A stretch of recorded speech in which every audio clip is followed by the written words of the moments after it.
গত 7 মার্চ কেশরহাট পৌরসভার 6 নম্বর ওয়ার্ড পাখর গ্রামে জামাতে ইসলামের যে বর্বরোচিত হামলা, লুটপাট এবং আগুন সন্ত্রাসের বিরুদ্ধে আজকের এই প্রতিবাদ সভার সম্মানিত সভাপতি কেশরহাট পৌর বিএনপির সভাপতি জনাব আলাউদ্দিন আলো, উপস্থিত আছেন বিভিন্ন পর্যায়ে থানা এবং পৌরসভার নেতৃবৃন্দ, সামনে উপস্থিত আমার নেতৃবৃন্দ সকলকে জানাই বাংলাদেশ জাতীয়তাবাদী দল কেশরহাট পৌরসভার পক্ষ থেকে বিপ্লবী সালাম অভিনন্দন। আসসালামু আলাইকুম।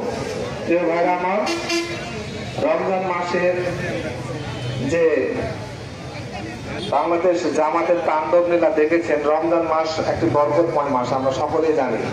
এই বরকতময় মাসে আমার বিএনপির কর্মী আমাদের আলাউদ্দিন মুয়াজ্জিন সাহেব যে মারা গেছেন, তার স্বাভাবিক একটা মৃত্যু, এই মৃত্যুকে এই বাংলাদেশ জামাত ইসলাম যে অপরাজনীতির একটি চেষ্টা চালিয়েছে, তার ছোট্ট দু একটি কথা আমি নিজেই বলবো, কেননা ওই সময় আমি নিজে উপস্থিত ছিলাম।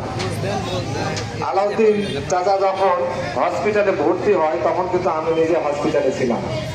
তাকে ডাক্তার হার্ট অ্যাটাকের মৃত্যু হয়েছে সে কারণ উল্লেখ করে তাকে রিলিজ দিয়ে দেয় এবং আমি নিজেই তাকে সিএনজি করে বাড়িতে পাঠিয়ে দিই।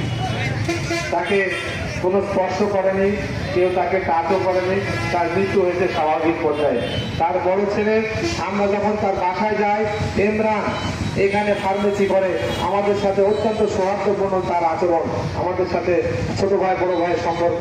সে নিজে মুখে আমাকে বলেছে যে আমার বাবার স্বাভাবিক মৃত্যু হয়েছে, আমার বাবাকে বিএনপির কোনো কর্মীরা হাত দেয় নাই, আমি কোনো মামলা মোকদ্দমায় যাব না ভাই।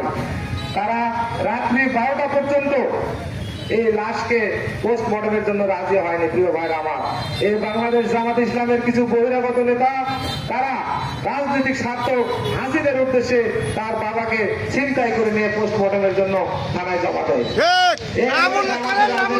তাই বলতে চাই জামাতের ভাইদের, আমরা এই সাঁওতাল ঘটনাটা নিয়ে আপনাদের সাথে মসজিদ ভিত্তিক একটু রাজনীতি করতে চাই। মসজিদ হচ্ছে আল্লাহর ঘর, সেইখানে সত্য কথা হবে। আসুন আমরা এই বিষয়ে মসজিদে বলবো, এই কেশরহাট কেন্দ্রীয় মসজিদে, যে আলাউদ্দিনকে কে মেরেছে, আপনারা যে হত্যার উদ্দেশ্যে এই মামলাকে কেন্দ্র করে, এই মারপিটকে কেন্দ্র করে আমাদের চারটি ভাইয়ের যে সমস্ত ক্ষতি করেছেন, সেটা 71-এ সে প্রাক হানাদার বাহিনীকে আপনারা ছাড়িয়ে গিয়েছেন। আমরা 71 থেকে নিয়ে কিন্তু 7 মার্চ রাত্রে দেখে আমাদের মনে হয়েছে যে আমার 71 সালে আসলে কতটা বর্বরোচিত হামলা চালাতে পারে। আমরা এই সাঁওতাল ঘটনাকে দেখে আমরা নিশ্চিত হয়েছি 71-এ রাজাকাররা আমাদের দেশের মানুষের সাথে কি ধরনের আচরণ করেছিল।